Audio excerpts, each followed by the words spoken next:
स्वागत आप सभी का एक और नए रिएक्शन वीडियो में। दोस्तों आज जो वीडियो है हम लाए हैं वो है आरजे रौनक की। भाई तो उनकी जो वीडियो होती है ना भाई, वो बहुत ही नॉलेजेबल होती है। मतलब आज जो वो वीडियो है वो है बांग्लादेश के ऊपर, जैसा कि आपने थंबनेल में देखा। तो भाई अब जो है जैसे पाकिस्तान जो है चाइना में जाके घुस गया है भाई, उसकी गोद में जाके बैठ गया है, तो वही हाल जो है पाकिस्तान का छोटा भाई मतलब बांग्लादेश भी कर रहा है। मतलब बांग्लादेश को भी खुजली है भाई के मतलब पिलना है तो चाइना से ही जाके पिलना है भैया। तो पहले वीडियो देखते हैं, उसके बाद फिर अपना रिएक्शन देंगे दोस्तों बाद में। दोस्तों बांग्लादेश की अंतरिम सरकार के चीफ मोहम्मद यूनुस ने हाल ही में कुछ ऐसा स्टेटमेंट दिया जिससे हर एक हिंदुस्तानी गुस्से में। इस स्टेटमेंट के साथ ही यूनुस ने यह साबित कर दिया कि उनकी खुद की जिंदगी के तो 4 ही दिन बचे, मगर वो जाने से पहले बांग्लादेश को बांग्लादेश करके जाने वाले। क्या करूं मैं इसका, क्या करूं? जैसा कि हम सभी जानते हैं, बुढ़ऊ हाल ही में चीन के दौरे पर थे। इसी दौरान उन्होंने एक ऐसा स्टेटमेंट दे दिया जो सीधे सीधे भारत को धमकी देने जैसा था। वो बोले कि देखो यार, ऐसा है कि इंडिया के जितने भी नॉर्थ ईस्टर्न स्टेट्स हैं, इनमें किसी का भी बॉर्डर समुद्र के साथ नहीं लगता, जबकि बांग्लादेश का एक साइड पूरी तरह सी से लगता है। हम चाइना को इनवाइट करते हैं कि वो इस एरिया में आए, इसे एक्सप्लोर करे, यहां से नई नई चीजें निकाल कर बेचे। एक तरह से बुढ़ऊ बिजनेस की बात के बहाने भारत को यह धमकी दे रहे थे कि बांग्लादेश के पास लगने वाला समुद्र हम चीन के हवाले कर दूंगा। 7 states of India, eastern part of India, called Seven Sisters, they are landlocked country. They have no way to reach out to the ocean. We are the only guardian of the ocean. कहना नहीं चाहिए, लेकिन बांग्लादेश से लेकर पाकिस्तान और मालदीव जैसे कट्टर Islamic देश अगर आज बर्बादी की कगार पर खड़े हैं तो इसके पीछे वजह है इनकी भारत से अंधी नफरत। चचा यूनुस भारत को धमकी दे रहे हैं कि मैं अपने समुद्र के पास चीन को बुला लूंगा। तो कोई चचा से पूछे कि चचा, बांग्लादेश का 94% बॉर्डर भारत से लगता है, तुम्हारी 4367 किलोमीटर की सीमा हमसे लगती है। अगर बॉर्डर पर हमारी फौज तुम्हें पेलने लगी तो तुम्हारी कौन सी बुआ का बेटा तुम्हें बचाने आएगा? तुम्हें तो जान बचाकर पीछे उसी समुद्र में जाकर कूदना पड़ेगा। नहीं, एकदम कसम। तुम्हारे यहां से हर साल हजारों लोग इलाज कराने भारत आते हैं। तकरीबन 2 करोड़ से ऊपर अवैध बांग्लादेशी भारत में रह रहे हैं। वो यहां पर छोटा मोटा पैसा कमाते हैं, काम धंधा करके अपना पेट भरते हैं। भारत ने जब बांग्लादेश के साथ लगने वाले बॉर्डर को टाइट किया था तो तुम्हारी चीखें निकल गई थी। तुम्हें लगा था कि अब हमारे लोग इलीगल तरीके से हिंदुस्तान कैसे आ पाएंगे, और तुम हमें चीन की धमकी दे रहे हो। और कौन सा चीन, जिससे पिछले साल तुमने $20 बिलियन का कर्जा मांगा था और तुम्हें $100 मिलियन देकर उसने वहां से क्या बोला था? निकल, पहली फुर्सत में निकल। वो चीन जिससे लिया $6 बिलियन का कर्जा तुम अब तक चुका नहीं पाए हो। वो चीन जिसे अच्छे से पता है कि तुम्हारे जैसे मुल्क में इन्वेस्ट करने से अच्छा है लंगर लगाकर गरीब लोगों को हक्का नूडल बांट दें, और तुम उस चीन के भरोसे हमें आग दिखा रहे हो। आर यू कॉमेडी मी?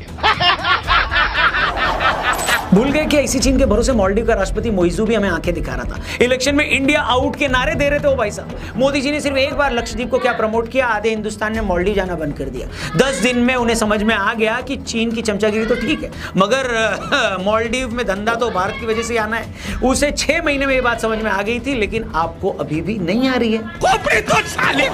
और तुमको क्या लगता है, इंडिया को समझ में नहीं आता कि तुम किसके इशारे पर ये सब खेल खेल रहे हो? वेल, इससे पहले कि मैं तुम्हारे गंदे खेल की पोल खोलूं, वापिस से बांग्लादेश के बुढ़ऊ पर मैं आना चाहूंगा। तो इनको लगता है कि हमें पता नहीं है कि जब से शेख हसीना का तख्ता पलट हुआ है तब से पाकिस्तानी फौज इस ताक में बैठी है कि वो बांग्लादेश को भारत के खिलाफ इस्तेमाल करना शुरू कर दे। हमें अच्छे से पता है कि इसी चक्कर में पाकिस्तानी फौज ने बांग्लादेशी आर्मी में तख्ता पलट करने की कोशिश की थी। इसी मार्च महीने में एक अखबार ने खबर छापी थी कि कैसे पाकिस्तानी फौज ने बांग्लादेशी फौज के एक जनरल फैजुर रहमान और बाकी जनरलों की मदद से बांग्लादेशी आर्मी चीफ जनरल वकार उज जमा को हटाने की कोशिश करी थी, साजिश रची थी, क्योंकि पाकिस्तानी फौज को लगता है कि बांग्लादेश के आर्मी चीफ भारत से बैलेंस्ड रिश्ते रखना चाहते हैं। आपको हम ये भी बता दें कि बांग्लादेश के आर्मी चीफ जनरल वकार ने इसी महीने कहा था कि बांग्लादेश की स्टेबिलिटी के लिए भारत बहुत जरूरी है। हमारे बहुत सारे लोग भारत में काम करते हैं, हमारे बहुत सारे लोग भारत में अपना इलाज कराने जाते हैं, और पाकिस्तानी फौज को जनरल वकार की ये बैलेंस्ड अप्रोच अच्छी नहीं लग रही है। वो चाह रही है कि जल्द से जल्द इस बंदे को हटाकर वहां पर एक ऐसा कट्टर आर्मी चीफ लेकर आए जो इंडिया के अगेंस्ट पाकिस्तान के एजेंडे को पूरी तरह से इंप्लीमेंट कर सके। और दोस्तों, फैक्ट ये है कि जब से शेख हसीना का तख्ता पलट हुआ है और जमात इस्लामी जैसे कट्टर संगठन फिर से बांग्लादेश में एक्टिव हुए हैं, उनसे हर कोई डरा हुआ है। इसलिए आपको बिल्कुल हैरानी नहीं होनी चाहिए कि अगर अगले कुछ दिनों में आपको एक खबर सुनने को मिले कि या तो बांग्लादेश के आर्मी चीफ के साथ कुछ हो गया या फिर खुद मोहम्मद यूनुस को ही वहां की फौज ने हटा डाला। ये बड़ी अच्छी बात कही आप। अब वो पता क्या रहा, मोहम्मद यूनुस को लग रहा है कि यार अपने पांव तो कब्र में है, कल तक कोई पूछ नहीं रहा था अपन को, आज इस बुढ़ापे में इतना बड़ा पद मिल गया है तो हम हर वो काम करने के लिए तैयार हैं जिससे बांग्लादेश के जिहादी खुश हो जाएं। इसी चक्कर में चीन जाकर बोलते हैं कि हम तीस्ता प्रोजेक्ट में चीन को लेकर आ रहे हैं। मतलब जो तीस्ता रिवर भारत के सिक्किम पाओ हुनरी ग्लेशियर से निकलती है, फिर वो इंडिया के नॉर्थ ईस्टर्न स्टेट से होते हुए बांग्लादेश में जाती है, जिस रिवर से चीन का कोई लेना देना ही नहीं है। ये बंदा जिहादियों के प्रेशर में उस प्रोजेक्ट में भारत की बजाय चीन को लाना चाह रहा है। और आपको पता है सबसे मजे की बात क्या है, ये कि चाहे बांग्लादेश हो पाकिस्तान हो, ये दोनों ही कट्टर इस्लामिक मुल्क हैं। इस्लामिक देशों में कम्युनिस्ट पार्टी की कोई जगह ही नहीं होती है। पाकिस्तान बनते ही वहां पर कम्युनिस्ट पार्टी को बैन कर दिया गया था, लेकिन जब भारत से लड़ने की बारी आती है तो ये दोनों निर्लज इस्लामिक देश कम्युनिस्ट चाइना की गोदी में जाकर बैठ जाते हैं। बताओ कोई तरीका है भीख मांगने का? वैसे तो ये दोनों ही कंगले देश दिन रात मुसलमानों की बात करते हैं, लेकिन भारत से लड़ने के लिए जब ये चीन के पास जाते हैं तो एक सेकंड के लिए भी नहीं सोचते कि वहीं चाइना उइगर मुसलमानों के साथ क्या कर रहा है। आपको याद ही होगा कि इसी तरह का एक सवाल एक बार पाकिस्तान के प्रधानमंत्री इमरान खान से भी किसी ने पूछा था कि भाई तुम कश्मीरी मुसलमानों की तो बात करते हो, लेकिन चाइना में जो उइगर मुसलमानों के साथ हो रहा है उस पर क्या कहोगे? तो उनका जवाब था कि अच्छा चीन में ऐसा कुछ हो रहा है, मेरे को तो पता ही नहीं है। ये सुनो आप। What's your stance on China's treatment of Uyghur Muslims? Frankly, I don't know much about that. इसीलिए मैं कहना चाहता हूं कि चाहे पाकिस्तान में बैठे हुक्मरान हो या बांग्लादेश में बैठे लोग, इन लोगों को मुसलमानों से कोई लेना देना नहीं है। ये लोग सिर्फ हिंदुस्तान के खिलाफ नफरत पैदा करने के लिए अपने अपने मुल्कों में मुसलमानों की बात करते हैं ताकि लोगों को मजहब के नाम पर मूर्ख बनाया जा सके। आप पाकिस्तानी टीम को उठाकर देख लो, हर एक खिलाड़ी मैदान में खुद को सच्चा मुसलमान दिखाने का ढोंग करता है, मगर इनकी असलियत यह है कि अभी 2 दिन पहले ही इंग्लिश क्रिकेट बोर्ड ने क्रिकेट प्लेयर्स को मैनेज करने वाले एक पाकिस्तानी एजेंट को सिर्फ इसलिए बैन कर दिया क्योंकि वो पाकिस्तानी खिलाड़ियों को टीम में सिलेक्ट करवाने के एवज में सिलेक्टर्स को रिश्वत देता था। दुनिया में ऐसी कौन सी लीग है जिसमें जाकर पाकिस्तानी खिलाड़ियों ने रिश्वत न ली हो, मैच फिक्सिंग न की हो, मगर बातें हमेशा दीन की करते हैं। गजब बेइज्जती है। और आज ऐसी जहालत में बांग्लादेश भी फंस गया है। बांग्लादेश को दिखाई नहीं दे रहा है कि भारत से पंगे लेकर आज पाकिस्तान का क्या हाल हो गया है। सिर्फ क्रिकेट का एग्जांपल ले लो, अकेले बीसीसीआई की ताकत ने पूरे पाकिस्तान क्रिकेट को बर्बाद कर डाला है। वो हमसे कश्मीर लेना चाह रहा था, आज हालात ये है कि अगले 1 साल में अगर बलूचिस्तान भी उससे अलग हो जाए तो हैरानी नहीं होगी। ये सब क्या देखना पड़ रहा है? अच्छा है मैं अंधा हूँ। हर दूसरे दिन कोई ना कोई अज्ञात हत्यारा पाकिस्तान में भारत के दुश्मनों को पेल जाता है। एक टाइम जो हाफिज सईद हर दूसरे दिन भारत को खुलेआम धमकियां देता था, आज हर दूसरे दिन उसका कोई ना कोई आदमी पेला जा रहा है। कुछ दिन पहले किसी अज्ञात हत्यारे ने उसके राइट हैंड अब्दुल कताल को सरेआम गोलियों से भून दिया था। फिर सोमवार को उसके शार्प शूटर अब्दुल रहमान को भी किसी ने क्या कर दिया राहुल जी? खत्म। पिछले 3 साल में अज्ञात हत्यारे ने सिर्फ हाफिज सईद से जुड़े 15 लोगों को ऊपर भेज दिया है, जिसमें हाफिज के कमांडर, उसके शार्प शूटर और उसके फाइनेंसर भी। पिछले साल 5 अप्रैल को इंग्लैंड के गार्जियन अखबार ने एक रिपोर्ट पब्लिश की थी। रिपोर्ट में कहा गया कि किस तरह 2019 के बाद से आज तक पाकिस्तान में 21 आतंकी मारे गए हैं। रिपोर्ट में पाकिस्तान के डिप्लोमेट्स के हवाले से यह कहा गया कि इन लोगों को मरवाने के पीछे भारत की खुफिया एजेंसी रॉ का हाथ है। RAW UAE में अपने स्लीपिंग सेल के जरिए पाकिस्तान में हत्याओं के लिए जिहादियों को हायर करती है, रिक्रूट करती है। पाकिस्तानी ऑफिशियल्स का तो यहां तक कहना है कि भारत ने पाकिस्तान के इस्लामाबाद और लाहौर में हत्यारों का एक नेटवर्क बना लिया और ये लोग UAE में मौजूद स्लीपर सेल्स के इशारों पर पाकिस्तान में हत्याएं करवा रहे हैं। तो ये लोग का ये कहना है। कई बार हत्या करने वाले तक को नहीं पता होता कि उससे ये काम कौन करवा रहा है। पाकिस्तान ने यह भी कहा कि रॉ के लोग अफगानिस्तान में ठिकाने बनाकर वहां से भी अपना काम कर रहे हैं। और ऐसा नहीं कि ये अज्ञात हत्यारा ऐसे ही किसी लल्लू पंजू को टपका रहा है, वो हर उस आदमी को चुन चुन कर ठिकाने पर लगा रहा है जिसने भारत में किसी बड़े टेररिस्ट एक्ट को या तो अंजाम दिया या भारत के किसी व्यक्ति को मारा है। पिछले साल अप्रैल में पाकिस्तान के लाहौर में आमिर सरफराज नाम का लश्कर का एक आतंकी मारा गया। आमिर सरफराज वही शख्स था जिसने आज से तकरीबन 10 साल पहले पाकिस्तान की जेल में भारतीय कैदी सरबजीत सिंह की हत्या कर दी थी। वो सरबजीत जो 20 सालों से ज्यादा वक्त से एक झूठे मामले में पाकिस्तान की जेल में बंद थे।